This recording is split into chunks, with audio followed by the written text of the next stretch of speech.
not vetted, going round, hanging in parks, robbing bikes, doing illegal activities, drug dealing, raping our children, following our women about. I want to welcome them in. I got followed into the toilets once, yeah. Jack shit happened about it. I stand with all of the oppressed. I think the government are scared of being called racist. I want to welcome those people into our community. Following the children and whatnot, being on the park, while they're on the park, they've got no children there. They're here because they're running away from some really, really horrible things. Isn't the majority of them military-age men? This is a really horrible trope that they use, the fighting age men.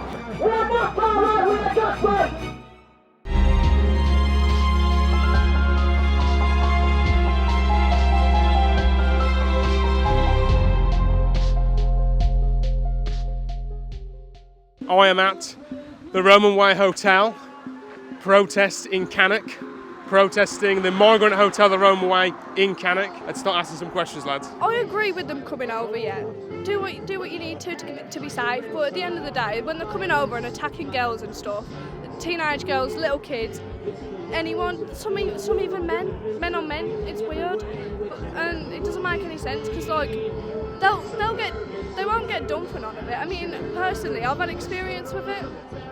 I got followed into the toilets once, yeah, and I got it on record. My mate got it on record and everything. He was stood outside screaming at him to get out and stuff.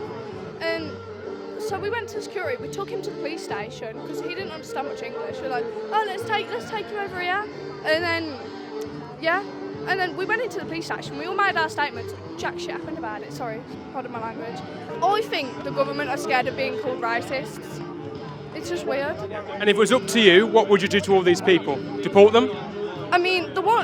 Personally, the ones that have committed violent crimes should be deported, but the ones that are just here for genuine safety do not deserve to be deported. And why do you think it's our responsibility to look after those people that want to stay here? It shouldn't be. It shouldn't be? No. So why do you think they should stay then? Pardon? So why do you think they should stay if it's not our responsibility to look after them? The normal ones that haven't committed any violent crime? That's actually a really good point. That's a really good fucking point.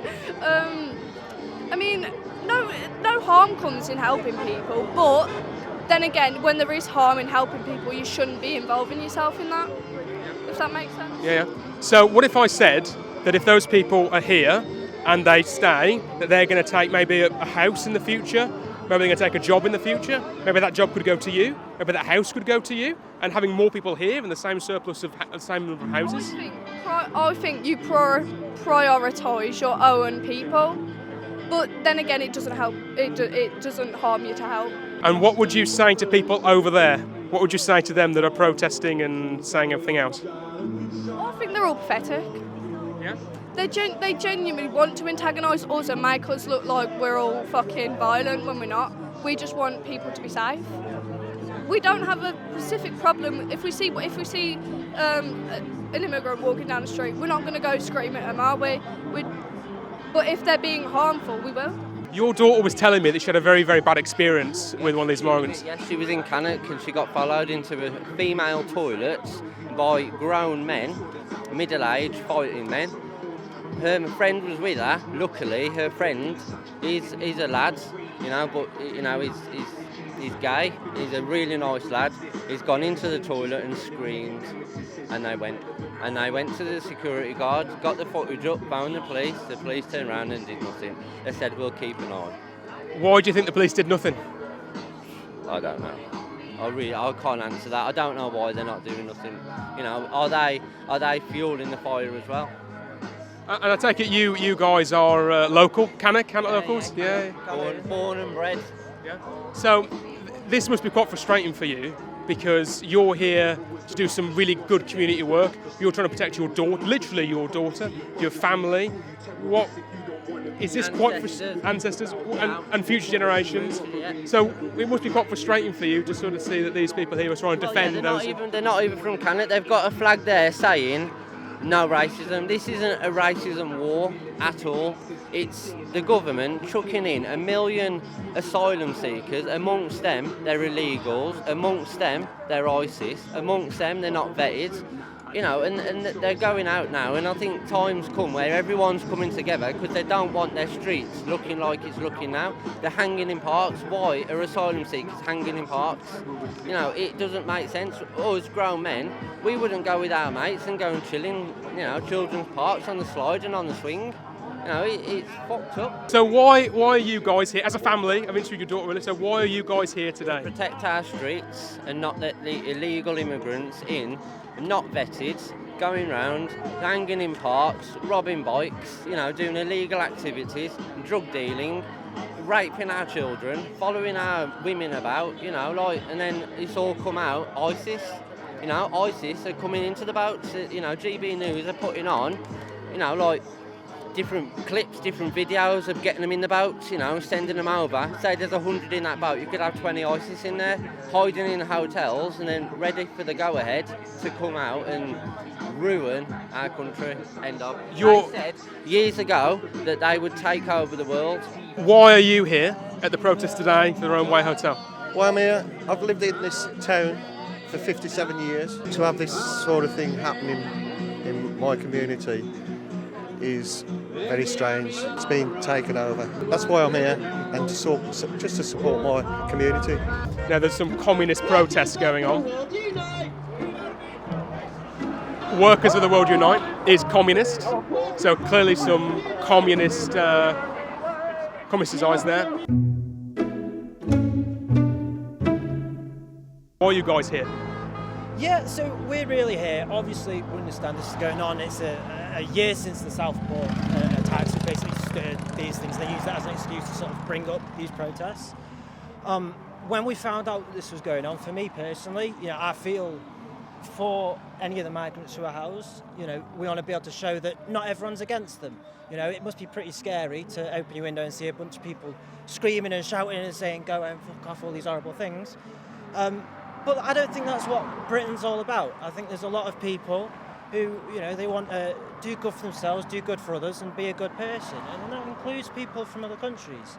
So we're really, more than anything else, not so much for them, but to show, you know, the local community and anyone who is inside that we support you and we don't want you to be harassed and we want the best for you. That's all really. I stand with all of the oppressed, and that includes people on the other side who are facing a horrendous decline in their living standards, can't get doctor's appointments, you know, their housing is insecure, their jobs are insecure.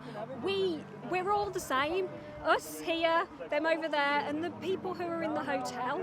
And I want to welcome those people into our community, and I want them to know that this is the real Cannock, not hate-filled violence. This is the real. And what do you want to do with the people in the hotel? What do you think should happen to them?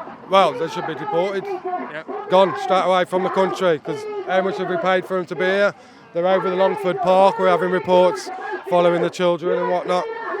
Being on the park, while they're on the park, they've got no children there, so there's no need. None of them are here with families, are they? No, They're all men. Military-aged men. Yeah, you leave your country.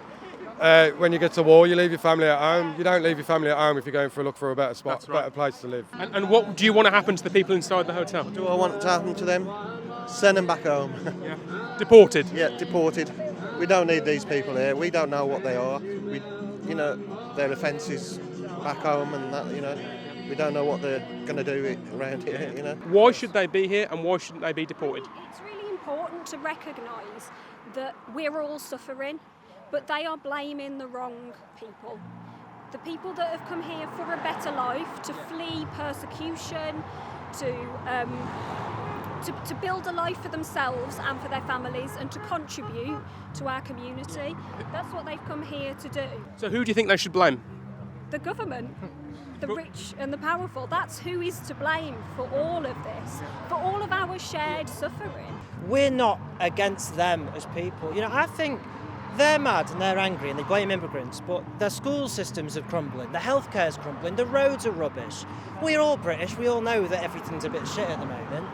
And it sucks because they deserve better and they pay their taxes and they deserve to get more out of it. They really do. I'm not against that at all. So you can see why they're so angry then? I can absolutely see why they're so angry, because we're angry too. We're in the exact same boat. We're working class, we're all the same, really. So, and I just think we're equally angry. It's just we direct our anger at the government and the big business and the people who have the power to actually make a difference. Because we think it's the people who are in the best position to change things, it's their job to change. What a lot of the media and the far right does is it tries and push this narrative that the reason that things are crumbling is a lot of our tax money and these enormous sums, say, are going to people in hotels. And, if you look at the figures, that's just not where the money's going. Where is the money going? Well, in my opinion, the rich aren't taxed enough, as there isn't enough money to go in the first place. I think really we have so many big businesses, and you got to think the amount. There's never been a better time in the world to be a billionaire. You see their yachts, you see their helicopters, you see they're living wonderful, extravagant lives, and I think it's those people who have deep pockets, and they're the people who need to be paying a little bit more. What would you say to people over there that are scared of what's happened, say, in Nuneaton, what's happened in Epping, where migrants have actually sexually abused and harmed, girls, and the argument is if they never came, that would never have happened. So what is it that you would say in those situations when people want to make sure their children are safe? So what would you say to that? I think turning your attention towards the things that that are risks to women and to children. Of course, it's awful. Like, we've always got to start with saying any sexual assault, any sexual exploitation is awful, and it shouldn't happen. And those people should have the consequences of their actions. Absolutely. So if it's awful, if it's awful, why do you think we should bring people that seems to be a pattern of this emerging throughout these hotels? I think that is the problem. I think that is the racism that is insidious in society, is that people assume that they're all the same. So one or two, you mentioned two reasonably locally to here in the wider Midlands. How many people seeking asylum are housed in hotels in the whole of the Midlands, and two people have done an awful thing? I could name more if you want me to name more. I think the argument isn't an argument about percentage. I think the argument these guys are having is if these people weren't here, they wouldn't have happened. So therefore, it's easy for them to say, why should we put our children in harm's way? Friends, family, cousins, stuff like that, they're scared. They're scared to come out of the house past 9 o'clock at night because immigrants follow them and rape them in alleyways, and I think it's really unacceptable. But isn't the majority of these migrants actually men? Isn't the majority of them military-age men? This is a really horrible trope that they use, the fighting age men. But if you were in a country that had been ravaged by war at the hands of Western leaders quite often, and your family was living in poverty, would you send the children and the women on a journey across continents, often by foot, where they are at risk of all sorts of exploitation, trafficking, all of it? Would you send the women and the children to do that, or would you send the people who were fittest and most able to make that journey? Because actually, when they get here, the majority of people that are granted asylum in the UK are women and children. It's just that men come first.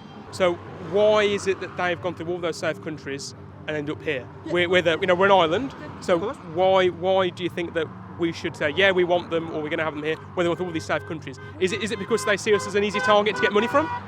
We take 1% of the world's refugees, and I would argue that our government and our ruling class are responsible for much more than 1% of the refugees in the world. The people that profit off of all of this, off this division of housing people in hotels, they're continuing to profit. But hold on. They profit from the wars that that ravage through these people's countries. So you've said to me that it's the government that's done this. We've also said to me it's the government that causes the issues in the first place to sort of bring them here. So is it safe to say then that these people are angry because of the government? Absolutely. And so really shouldn't you be on that side because you want them gone and you don't want all the war and everything else? We would really like for everybody to join together. That's what we believe in, is the power of the working class. Once we join together, we could change the world, and it could be better for everybody, for them, for us, for the guys in the hotel, for everybody, if we joined together. And the government sows this racist division. The government is responsible for the racist division that we're seeing. Let's say there was a horrible war in the UK and we had to flee to another country. Eventually, you'd love to go home again. And a lot of refugees are also in that boat, where ultimately they're here, but it's not because they saw the UK on TV and thought that's my dream. They're here because they're running away from some really, really horrible things. And I think what we really want to do is help them, support them, and our government should also be doing what they can in those countries as a supposed rich, powerful first world country, on the UN Security Council, on all of these international committees. We should be doing more to help out those countries and to deal with the issues that are causing them to escape in the first place. Because if they're running from British bombs, then can we really worry where they're running to? We have our politics, but we're also human beings. We might watch sport, we might do the same things, have the same hobbies, whatever. And so it's always trying to find that sort of human connection with people, because ultimately they're not our enemies, and they might be angry at us, they might think this, but I think it's important for us to also try and sort of bridge that gap and communicate that we're not your enemy, we just think you're angry in the wrong direction, and we think you should instead turn that anger. Well, from what I've heard, not all of them are fleeing because of wars and things. In fact, I heard of, I don't know whether I'm able to say his name. No? Am I able to say his name? He's a YouTuber, DJ Media. Yeah. He went to interview a manager that was at that hotel, and he told him everything that happened. Some of them just come over here for a holiday, get paid, get all their national health and everything, and then go back to the country. I don't mind the illegal route, the legal route. They've got to go down the legal route. There's asylum seekers that have come over here that are legal. They've gone through the checks, they've got their visa, they've got a job, they're earning the income that they're supposed to do to contribute into the UK. Until they go, how long are you willing to stand out here for every single Saturday? We'll be here every Saturday until they leave, and I'm not saying just leave this hotel, because we know they're going to be moved on to another hotel. Yeah. We'll keep doing it until they're moving from the country. Yeah. And I believe the whole country's behind it, and the whole country's doing it. You can see everywhere it's getting bigger. Yeah. There's more people coming out. I mean, the support we've had off the A5 today is phenomenal, and it was last Saturday as well. So we just need more people to have that courage to come out onto the streets and stand there with everybody else, support your town and support your country.